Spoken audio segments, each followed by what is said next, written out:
আসসালামু আলাইকুম ওয়া রাহমাতুল্লাহ। সুপ্রিয় আলোর পথের দর্শক মণ্ডলী, আশা করি মহান আল্লাহ রব্বুল আলামিনের অশেষ মেহেরবানি ও দয়ায় আপনারা সবাই ভালো আছেন। প্রিয় দর্শক, অনেক সময় দেখা যায় মুয়াজ্জিনের সুমধুর কণ্ঠস্বরের আজান ভেসে আসে, আল্লাহু আকবার আল্লাহু আকবার। তখন আকাশের দিকে মুখ করে কুকুরগুলো ঘেউ ঘেউ করে ডেকে ওঠে।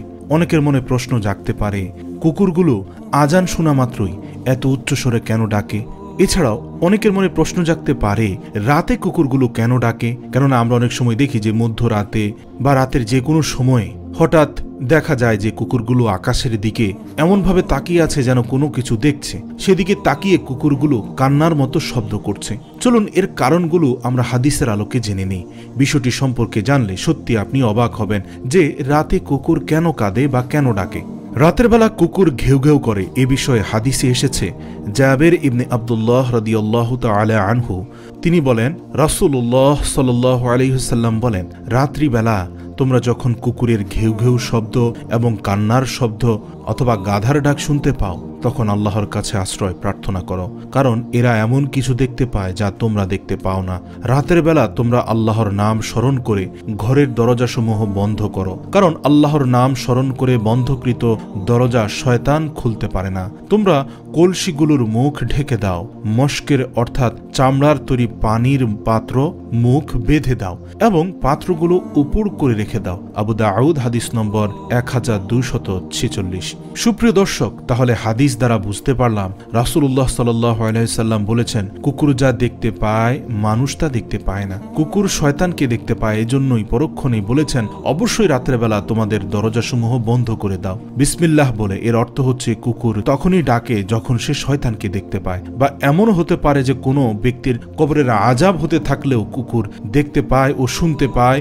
আমরা জানি রাসূল সাল্লাল্লাহু আলাইহি ওয়াসাল্লাম বলেছেন, বোবা জীবজন্তু পশু পাখি কবরের আযাব দেখতে ও শুনতে পারে। তাই বন্ধুরা, আমরা রাতে যখন কুকুরের ডাক শুনবো তখন আমরা পড়ব আউযু বিল্লাহি মিনাশ শাইতানির রাজিম। প্রিয় দর্শক মণ্ডলী, আজ আপনাদের জন্য কুকুর বিষয়ে কিছু কথা বলার চেষ্টা করব। আমাদের দেশে যত জানোয়ার আছে তার মধ্যে নিকৃষ্ট মানের জানোয়ার হচ্ছে কুকুর আর শূকর। আমরা তো কুকুর দেখলেই লাথি দিয়ে দূরে সরিয়ে দেই এবং তাদের দেখলেই জুতা ছুঁড়ে মারতে ইচ্ছে করে। অথচ কুকুরের একটি ইতিহাস আছে যা হায়াতুল হাইবার নামক কিতাবে লেখা হয়েছে। আল্লাহর একজন বান্দা একদিন কোথাও যাওয়ার উদ্দেশ্যে রওনা হলেন। যেতে যেতে কিছু দূর যাওয়ার পর সে ব্যক্তি পথের ধারে একটি সুউচ্চ ভবন দেখতে পেলেন যা সে কখনোই দেখেননি। অনেক পুরাতন একটি বিল্ডিং, যা প্রায় 2 থেকে 400 বছর আগের। আমাদের দেশের প্রতিটি মানুষেরই সবকিছুতেই নতুন পছন্দ। আমরা সবাই জুতা বা কাপড় কিনতে গেলে আমরা আগে জিজ্ঞেস করি নতুন কি এসেছে, কিন্তু স্মৃতির অ্যালবামে কেউ নতুন কিছু রাখে না, মানুষ পুরাতনটাই রাখে। তো সেই ব্যক্তিটি পুরাতন বিল্ডিংটাকে ঘুরে ঘুরে দেখতে লাগলো। হঠাৎ তার চোখে পড়ল একটি শিলালিপির দিকে, যেখানে খোদাই করে লেখা আছে, এই বিল্ডিং তৈরির ইতিহাস জানতে হলে অমুক গ্রামে যেতে হবে। এটি দেখে সেই ব্যক্তির মনে কৌতূহল আরো বৃদ্ধি পেল। সে উক্ত গ্রামের খোঁজে যেতে যেতে 2-3 কিলোমিটার চলে গেল। তারপর একটি গ্রামের কাছে গিয়ে একজন ব্যক্তিকে গ্রামের নাম জিজ্ঞাসা করলো এবং শিলালিপিতে লেখা গ্রামের সাথে মিলে গেল। তারপর আল্লাহর সেই বান্দা লোকটি থেকে পুরাতন সেই বিল্ডিং এর ইতিহাস জানতে চাইল। লোকটি বললেন, জন্মের পর থেকেই সবাই এভাবে বিল্ডিংটি দেখেছে, এর ইতিহাস সম্পর্কে কারোই সুস্পষ্ট কিছুই জানা নেই। এমনকি আরো কিছু সংখ্যক মানুষকে জিজ্ঞেস করা হলো এবং তারাও একই কথা বললেন। তারপর সেই ব্যক্তি মন খারাপ করে চলে আসছিল এবং ভাবছিল, খোদাই করে কি তাহলে মিথ্যা কথা লেখা আছে? ভাবতে ভাবতে যখন গ্রামের শেষ প্রান্তে চলে আসলো, তখন তিনি একজন বৃদ্ধাকে দেখতে পেলেন। বয়সের ভারে বৃদ্ধার মাথা 3টে হয়ে গেছে, অর্থাৎ বয়সের ভারে ঝুঁকে বসে থাকতে থাকতে হাঁটু সহ 3টা মাথা মনে হয়। এখনকার যুগে এই সকল বৃদ্ধাদের খুব একটা দেখা যায় না, কারণ এখন মানুষ 35 থেকে 60 বছরের মধ্যে ডিজিটাল যুগে ডিজিটাল প্রযুক্তির মাধ্যমেই বেশি মারা যায়। যেমন স্বামী স্ত্রীর থেকে পানি চাইলেন, স্ত্রী পানি নিয়ে আসতে আসতে শোনা যায় বাইক অ্যাক্সিডেন্টে স্বামী আর দুনিয়াতে নেই। আর আগের যুগের বৃদ্ধা মানুষ অসুস্থ 7-8 দিন পর্যন্ত বিছানায় থেকে মারা যাবে বলতে বলতেও আরো 2 থেকে 3 ঘন্টা বেঁচে থাকতো। যাই হোক, সবই আল্লাহর হুকুম। তখন কেউ পানি দিত, কেউ দুধ দিত, কেউ ক্ষমা চাওয়ার সুযোগ পেত। তাছাড়া ক্ষমা চাওয়াটা একটি ভালো পদ্ধতি, কিন্তু হঠাৎ মৃত্যু ভালো না। রাসূল সাল্লাল্লাহু আলাইহি ওয়াসাল্লাম হঠাৎ মৃত্যু থেকে আল্লাহর কাছে পানা চেয়েছেন। তো যাই হোক, আল্লাহর সেই বান্দা বৃদ্ধার কাছে গেল এবং জিজ্ঞেস করলো, এই গ্রামের নামটি কি এটা? উত্তরে বৃদ্ধা বললেন, হ্যাঁ, কিন্তু তুমি কোথায় থেকে জানো? এবং তুমি কোথায় থাকো? উত্তরে ব্যক্তিটি বললেন, আমার বাড়ি অনেক দূর, আমি অমুক রাস্তায় সেই মাথায় একটি বিল্ডিং দেখতে পেলাম যেখানে লেখা ছিল বিল্ডিংয়ের ইতিহাস জানতে হলে এই গ্রামে আসতে, কিন্তু প্রায় 40 জনকে জিজ্ঞেস করলাম, কেউ জানে না। বৃদ্ধা লোকটি মুচকি হাসি দিয়ে বললেন, তুমি কাদের জিজ্ঞাসা করেছ? উত্তরে ব্যক্তিটি বললেন, যুবকদের। বৃদ্ধা বললেন, তারা কিভাবে বলবে? আমার বয়স 200 বছর পার হয়ে গেছে, আমি তো নিজেই বিল্ডিংয়ের তৈরি দেখিনি, শুনেছি আমার দাদার কাছে। বৃদ্ধার কথা শুনে যুবকের মনে স্বস্তি ফিরে আসলো। যুবক ইতিহাস জানতে চাইলে বৃদ্ধা তাকে কাছে টেনে নিয়ে বলতে লাগলেন, এই রাস্তা দিয়ে আসার সময় যত গ্রাম মহল্লা জমি জামা তুমি দেখছো, সব জমি জামার মালিক ছিল একজন জমিদার। সেই জমিদারের অনেক চাকর বাকর ছিল, খাদেমের কোনো অভাব ছিল না। তবে জমিদারের স্মরণীয় বস্তুর ভিতর ছিল একটি পালিত কুকুর। কুকুরটি জমিদারকে সাংঘাতিক মহাব্বত করত। এক মুহূর্তের জন্য কুকুর জমিদারকে ছেড়ে যেত না। জমিদার যখন গোসল করত তখন কুকুরটি জমিদারের কাপড় পাহারা দিত। জমিদার যখন বাথরুমে যেত কুকুরটি বাথরুমের দরজার সামনে দাঁড়িয়ে থাকতো, এবং জমিদার যখন ঘুমাতে যেত তখন কুকুরটি তার ঘরের আশপাশ পাহারা দিত। একদিন জমিদারের এক ভিআইপি মহলে যাওয়ার কথা। জমিদার চিন্তা করতে লাগলেন, কুকুরটি আমাকে ছাড়া এক মুহূর্ত থাকতে পারে না, আমি ভিআইপি মহলে যাব, কুকুরটি আমার সাথে গেলে আমার মান সম্মান থাকবে না। এই জন্য সে বুদ্ধি করে একটি ঘরের ভিতরে ঢুকলো। কুকুর তার সাথে সাথে ঘরে ঢুকে গেলে চাকরদের বলে সেই ঘরের দরজা বন্ধ করে দিল, এবং তারপর কুকুরের গলায় শিকল লাগিয়ে দেওয়া হলো এবং শক্ত পিলারের সাথে বেঁধে রাখা হলো। তারপর জমিদার বাবুর্চিকে বলল, আমি এক ভিআইপি মিটিংয়ে যাচ্ছি এবং আমি বাহিরে খাবার পছন্দ করি না, তাই আমার জন্য কিছু আইটেম খাবার রান্না করো। তারপর মালিক যখন চলে যেতে লাগলো তখন কুকুরটি তার মালিকের সাথে যেতে না পেরে লাফালাফি করতে লাগলো। মালিক যখন বহুদূর চলে গেল, কুকুর তখন নিজেকে কন্ট্রোল করতে না পেরে বিকট আওয়াজে মালিককে ডাকতে লাগলো। কুকুরের ডাক শুনে প্রতিবেশীরা জমা হয়ে গেল এবং কিছু সময় ধরে কুকুরের কীর্তিকলাপগুলো দেখলো এবং কিছুক্ষণ পর যে যার কাজে চলে গেল। কিন্তু জমিদারের একজন বোবা কাজের মেয়ে কুকুরের কার্যকলাপ প্রত্যক্ষ করছিল। এ সময় বাবুর্চি খাবার তৈরি করে ওই ঘরে তাকের উপর রেখে গেল। ঘরের মধ্যে কেউ নেই, শুধু কুকুর আর বোবা মেয়েটি ছাড়া। এর কিছুক্ষণ পর হঠাৎ দেখতে পেল যে একটি কালো বিষধর সাপ কোথা থেকে উড়ে এসে বাবুর্চির রেখে যাওয়া উক্ত খাবারের মধ্যে মুখ দিয়ে কিছুক্ষণ থাকার পর আবার উড়ে চলে গেল। উক্ত ঘটনা কুকুর আর বোবা মেয়েটি ছাড়া আর কেউ দেখল না। মেয়েটি চিন্তা করলো, এখন যদি আমি এখান থেকে চলে যাই এবং মালিক এসে পাত্রে রাখা খাবার খেয়ে ফেলে তাহলে বিষক্রিয়ায় অবশ্যই মালিক মারা যাবেন। তাই কাজের মেয়েটি সেখানেই বসে রইল। কিছুক্ষণ পর মালিক আসলো এবং বোবা মেয়েটি কথা বলতে পারে না ঠিক, তারপর অঙ্গভঙ্গিমায় বোঝাতে চাইল, কিন্তু মালিক ওই পাত্রে রাখা খাবারে হাত দিবেন না, জীবন বিপন্ন হবে, এরকমটাই হয়তো বোঝাতে চাইছিল সেই বোবা মেয়েটি। কিন্তু যেহেতু কাজের মেয়ে তার উপরে আবার বোবা, তাই জমিদার কাজের মেয়ের কথাবার্তায় কর্ণপাত না করে নিজ গতিতে খাবারের কাছে গিয়ে খাবারে হাত দিল। যেই জমিদার পাত্রে হাত লাগালো অমনি শিকলে বন্দি কুকুরটি পাগলের মতো লাফালাফি করতে লাগলো। অতিরিক্ত পাগলামি করতে দেখে মালিক কুকুরটিকে ধমক দিল। অন্যান্য সময় মালিক একবার ধমক দিলে কুকুর নিয়ন্ত্রণে চলে আসে, কিন্তু আজ যতই ধমক দেয় কুকুর নিয়ন্ত্রণে আসে না। মালিক কুকুরের ভাষা বুঝলো না। এক পর্যায়ে যখন মালিক পাত্রটি নিয়ে মাটিতে রাখলেন তখন কুকুরটি মাথা ছিঁড়ে যাওয়ার মতো অবস্থা করে ফেলল। কোন রকমে পা দিয়ে ঠেলে মালিকের সামনে রাখা কিছু খাবার সে মাটিতে ফেলে দিল।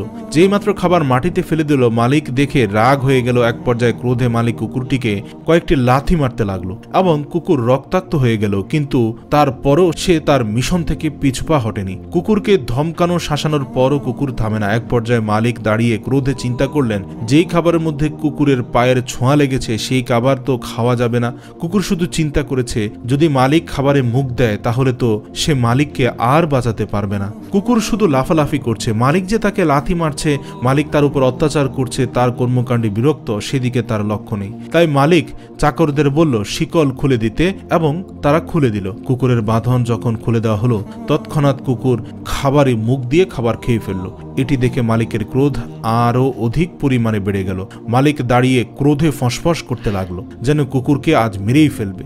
মনে মনে প্রস্তুতি নিল আজ কুকুরটাকে আর রাখবো না। কিন্তু সে দেখতে পেল 2 মিনিটের মধ্যে তার নিজেকে মারতে হলো না, কুকুরটি নিজে থেকেই আস্তে আস্তে দুর্বল হয়ে গেল, মুখ দিয়ে ফেনা পড়তে লাগলো। এক পর্যায়ে জমিনে পড়ে গিয়ে হাত পা নাড়তে নাড়তে কুকুরটি শেষ নিঃশ্বাস ত্যাগ করলো। মালিকের মস্তিষ্ক তখন খুলে গেল, ব্যাপার কি, কুকুর খাবারে মুখ দেওয়ার পর এভাবে মারা গেল কেন? এর মধ্যেই সেই বোবা মেয়েটির দিকে মালিক মনোযোগী হলেন। জিজ্ঞাসা করলেন, কি হয়েছিল আমাকে তোর অঙ্গভঙ্গিমা দ্বারা বুঝিয়ে বল। তখন কাজের মেয়েটি, সেই বোবা মেয়েটি চোখের পানি ছেড়ে দিয়ে অঙ্গভঙ্গিমায় বোঝালো। ঘরের মধ্যে কেউ ছিল না, আমি আর কুকুর ছিলাম। আপনার বাবুর্চি খাবার তৈরি করে মুখ না ঢেকেই রেখে চলে গেল। আমরা নিজের চোখে দেখতে পেলাম উড়ন্ত একটি বিষধর সাপ এসে আপনার খাবারে বিষ ঢেলে চলে গেল। আমি চিন্তা করলাম, আমি যদি এখান থেকে চলে যাই, এমন তো অবস্থায় আপনি এসে যদি খাবারে মুখ দেন তাহলে আপনি বাঁচবেন না। এই জন্য সব কাজ ফেলে আমি আপনাকে সাবধান করার জন্য এখানে বসে রইলাম, কিন্তু আপনি তো আমার কোনো কথাই শুনলেন না, আমাকে উপেক্ষা করলেন। আমি অনেকভাবে আপনাকে বোঝাতে চেয়েছিলাম যেহেতু আমার গলার স্বর নেই, কিন্তু আপনি বুঝতে পারেননি। এক পর্যায়ে যখন আপনি সেই বিষযুক্ত খাবারে হাত দিলেন তখন আপনার সেই কুকুরটি নিজেকে নিয়ন্ত্রণ করতে পারছিল না। কুকুরটি বিভিন্নভাবে বোঝাতে চেয়েছে, মালিক ওখানে হাত দিয়েন না, ওখানে হাত দিয়েন না। তারপরও যখন আপনি খাওয়ার জন্য অগ্রসর হলেন তখন কুকুরটি নিজের মাথা ছিঁড়ে যায় এমন অবস্থায় নিজের সাথে যুদ্ধ করে পায়ে ঠেলে কিছুটা খাবার ফেলে দিল। তারপর ওই কুকুরটি চিন্তা করলো এখনো পাত্রের মধ্যে খাবার আছে, আমলিক খাবার, বিষাক্ত খাবার যদি খেয়ে ফেলে তাহলে মালিককে বাঁচানো যাবে না। কুকুরটি আপনাকে অনেক বোঝাতে চেয়েছিল কিন্তু আপনি বুঝলেন না, তাই কুকুরটি নিজের জীবন দিয়ে বুঝিয়ে দিল, কিন্তু আপনার কোনো ক্ষতি সে হতে দিল না। প্রিয় দর্শক, আপনাদের কাছে জিজ্ঞাসা করতে চাই, কুকুর নিজের মালিককে বাঁচানোর জন্য নিজের জীবন বিসর্জন দেয়, অথচ মালিক কুকুরের জন্য খাবারের কোনো মেনু দেয় নাই, থাকার জন্য একটি সুন্দর ঘর দেয় নাই, এবং কুকুর নিজে জাগ্রত থেকে সারা রাত তার মালিককে পাহারা দিল। এবং যে মালিক কুকুরকে 2 দিন 3 দিন পর পর খাবার দিল, সে কুকুর যদি এমন মালিকের জন্য জীবন দেয়, তাহলে মুসলমান ভাইরা, আমাদের মালিক তো আমাদের জন্য খাবারের মেনু দিয়েছেন, আমাদের মালিক তো থাকার জন্য উন্নত বাসস্থান করেছেন। শুধু তাই নয়, কুকুর যদি নিজে রাত জেগে মালিককে পাহারাদারি করে, আমাদের মালিক তো রাত জেগে আমাদের জন্য পাহারাদারি করেন। আমাদের মালিক বলেন, লা তাখুযুহু সিনাতুন ওয়ালা নাওম, আমাকে কোনো নিদ্রাও স্পর্শ করে না। ও আমার বান্দাবান্দি, তোমরা রাতের বেলায় ঘুমিয়ে যাও, আমি একটা মুহূর্তের জন্য ঘুমাই না।